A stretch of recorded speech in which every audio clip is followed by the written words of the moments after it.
ഇനി ഞാൻ ഉണ്ടാക്കാൻ പോകുന്നത് റാഗി പുട്ടാണ്. ഹെൽത്തി റാഗി പുട്ടാണ്. അതിനകത്ത് കുറച്ച് വെജിറ്റബിൾസും ഞാനത് ചേർക്കുന്നുണ്ട്. അപ്പം നമുക്കിതെങ്ങനെ തയ്യാറാക്കുന്നത് നോക്കാം.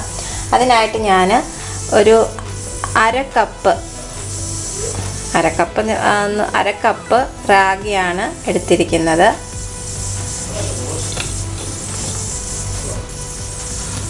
ഉപ്പിട്ട് കൊടുക്കുകയാണ്. പുട്ട് ഉണ്ടാക്കുമ്പോഴും പ്രത്യേകം ശ്രദ്ധിക്കണം, ഒരുപാട് ഉപ്പ് കൂടി പോകരുത്. എന്നിട്ട് ഇത് നമുക്ക് ആദ്യം മിക്സ് ചെയ്യാം. ഇനി നമുക്ക് ഇതിനകത്തോട്ട് ഞാൻ കുറച്ച് ക്യാരറ്റ് ഇട്ട് കൊടുക്കുകയാണ്. ഇതൊരു ചെറിയ ക്യാരറ്റ് ഗ്രേറ്റ് ചെയ്തേക്കാണ്. ഇത് നന്നായിട്ട് നമുക്ക് ഇളക്കി കൊടുക്കാം. ഇനി നമുക്ക് കുറച്ച് വെള്ളം ഒഴിച്ച് കൊടുക്കാം.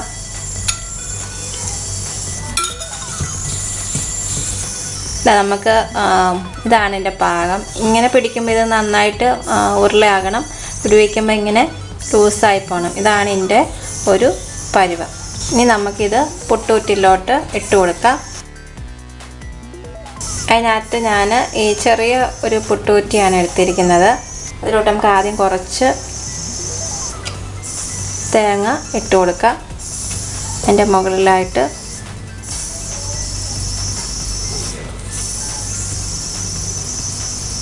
ഇത് വളരെ ഹെൽത്തിയാണ്. അതുകൊണ്ട് ഏത് പ്രായക്കാർക്കും ഇത് ഉപയോഗിക്കാം. ഇപ്പം ഷുഗറൊക്കെ ഉള്ളവർക്കാണെങ്കിൽ തന്നെ വളരെ നല്ലതാണ്. ഇതിൻ്റെ മേളിലോട്ട് നമുക്ക് കുറച്ച്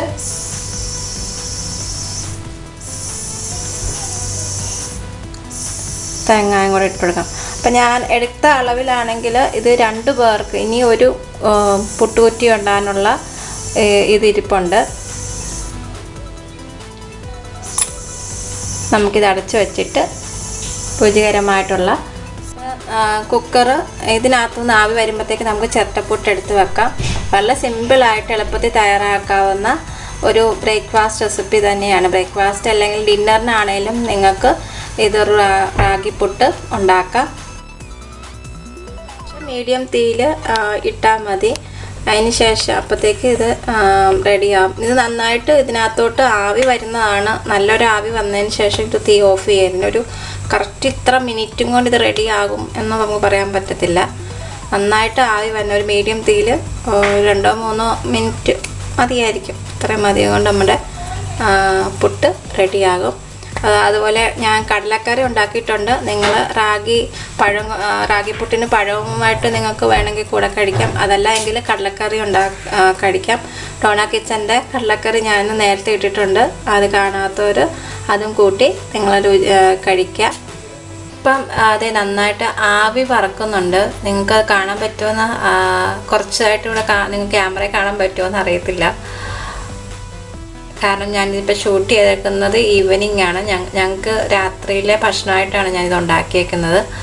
അതുകൊണ്ട് വെട്ടം ഇച്ചിരി കുറവായതുകൊണ്ട് ആവി പൊങ്ങുന്ന അത്ര നന്നായിട്ട് കാണാൻ ക്യാമറയിൽ കുറച്ചായിട്ടേ കാണാൻ പറ്റത്തുള്ളൂ. അപ്പം ഞാൻ നമ്മുടെ പുട്ട് റെഡി ആയിട്ടുണ്ട്. തീ ഓഫ് ചെയ്യുവാണ്. എൻ്റെ പുട്ട് റെഡി ആയിട്ടുണ്ട്.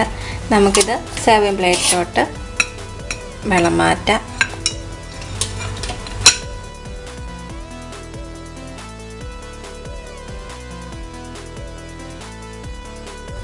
വളരെ രുചികരമായിട്ടുള്ള റാഗി ക്യാരറ്റ് പുട്ട് ഇവിടെ റെഡി ആയിട്ടുണ്ട്. അപ്പോൾ എല്ലാവരും നിങ്ങൾ ട്രൈ ചെയ്ത് നോക്കുക. ഇഷ്ടമായെങ്കിൽ ഷെയർ ചെയ്യാനും സബ്സ്ക്രൈബ് ചെയ്യാനും മറക്കരുത്. അടുത്ത റെസിപ്പിയായി വരുന്നത് വരെ എല്ലാവർക്കും നന്ദി, നമസ്കാരം. Thank you.